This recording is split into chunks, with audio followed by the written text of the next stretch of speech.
Thailand යන්න හිතාගෙන තින්නේ.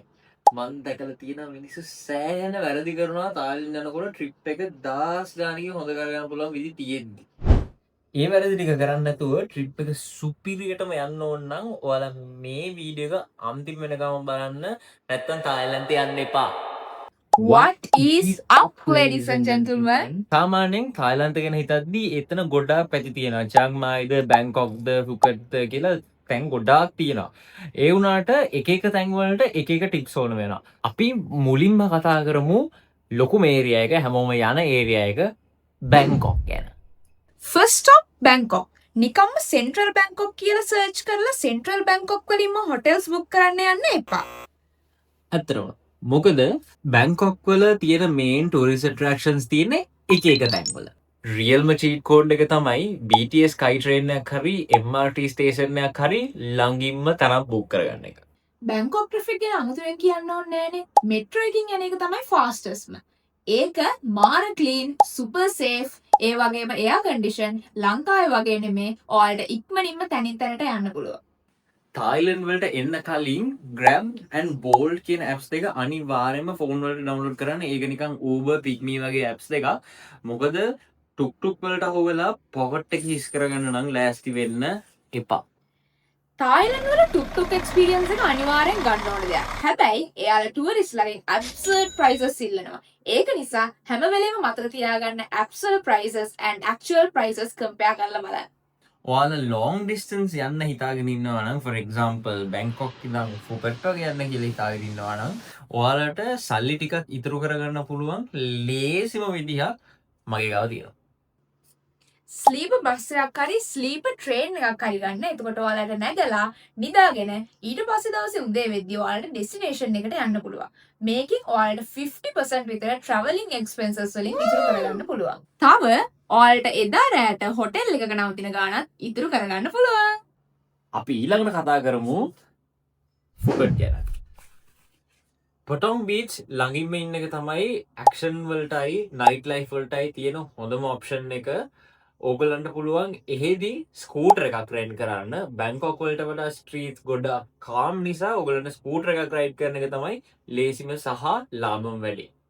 හැබැයි ලංකාවේ ඉඳන් ෆ්ලයි කරන්න කලින් අනිවාර්යයෙන්ම ඉන්ටර්නැෂනල් ඩ්‍රයිවිං ලයිසන්ස් එක ගන්න අමතක කරන්න එපා. ඒක ගන්න පුළුවන් කොළඹ වල තියෙන AAC කියන ආයතනේ. ඒක ගන්න ඕන වෙන දේවල් තමයි ශ්‍රී ලංකන් ඩ්‍රයිවිං ලයිසන්ස් එක, පාස්පෝර්ට් එක, ඒ වගේ ෆොටෝකොපීස් and photographs දෙකකුත් එක්ක ඒ ටික අරගෙන AAC එකට යන එක. ඒක කරගත්තා නම් ඔයාලට ෆුකට් වල ස්කූටර් එකක අනිවාර්යෙන් ලේසියෙන්ම යන්න පුළුවන්.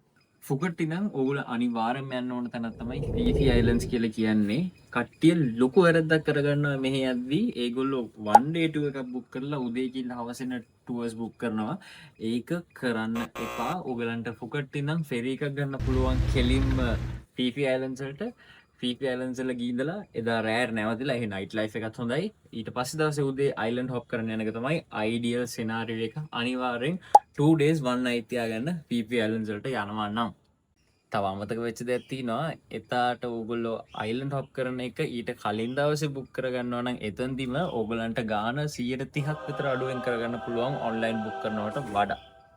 දැන් අපි නෝත් පැත්තට යන් චැන් මායි වලට. චැන් මායි කියන්නේ මාරම කාම් පැත්තක්. ඔයාලට එහෙ දවස් 3-4කට වඩා ඉන්න ඕනේ නැහැ. හැබැයි ඔයා පීස්ෆුල් කාම් පැති වලට ආස කෙනෙක් නම් ඔයාලට එන්න හිතෙන එකක් නැහැ. ඒ වගේම ඔයාලා මතක තියාගන්න ඔයාලා ලැන්ටන් ෆෙස්ටිවල් එක බලන්න යන්න කැමති නම් නොවෙම්බර් වල යන්න මතක තියාගන්න. අපි ගියා ලැන්ටන් ෆෙස්ටිවල් එකට ගිය අවුරුද්දේ. අපි ඒක ගැන විස්තර වෙනම වීඩියෝ එකකින් ගේන්න.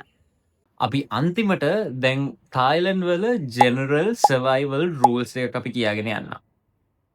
පළවෙනි එක තමයි cash is still king. ඕගොල්ලෝ කාඩ් එකක් ගෙනල්ලා ඒක පාවිච්චි කරගෙන ඉන්නවා නම් ඕගොල්ලන් ගොඩක් තැන්වලදී රිෆියුස් වෙනවා. ඕගොල්ලන්ට cash තමයි පාවිච්චි කරන්න වෙන්නේ. 7-Eleven තමයි budget snacks and meals වලට ultimate hack එක. ඔයාලට අපේ කලින් වීඩියෝස් වලින් බලා ගන්න පුළුවන් අපි 7-Eleven එකෙන් ගත්තු දේවල් and ඔයාලට අපි කාපු දේවලුත් බලා ගන්න පුළුවන්. ඔයාලා money exchange කරන්න හිතාගෙන ඉන්නවා නම් ඔයාලට ලාභම වැඩේ තමයි ලංකාවෙන් USD notes අරගෙන ඇවිල්ලා ඒක තායි එයාපෝට් එකෙන් පිට ගොඩක් තැන්වල ලාභයි currency exchange වලට ගියාට පස්සේ ඒක අනිවාර්යෙන් කරන්න තායි එයාපෝට් එකේ නම් ගණන් පොඩ්ඩක් වැඩි rate එක වැඩි. රෝමිං වලට සල්ලි නාස්ති කරන්න එපා. ඔයාලට 7-Eleven එකකට ගිහිල්ලා SIM එකක් ගන්න පුළුවන්. පාස්පෝර්ට් එක හැබැයි අනිවාර්යයි ඒකට.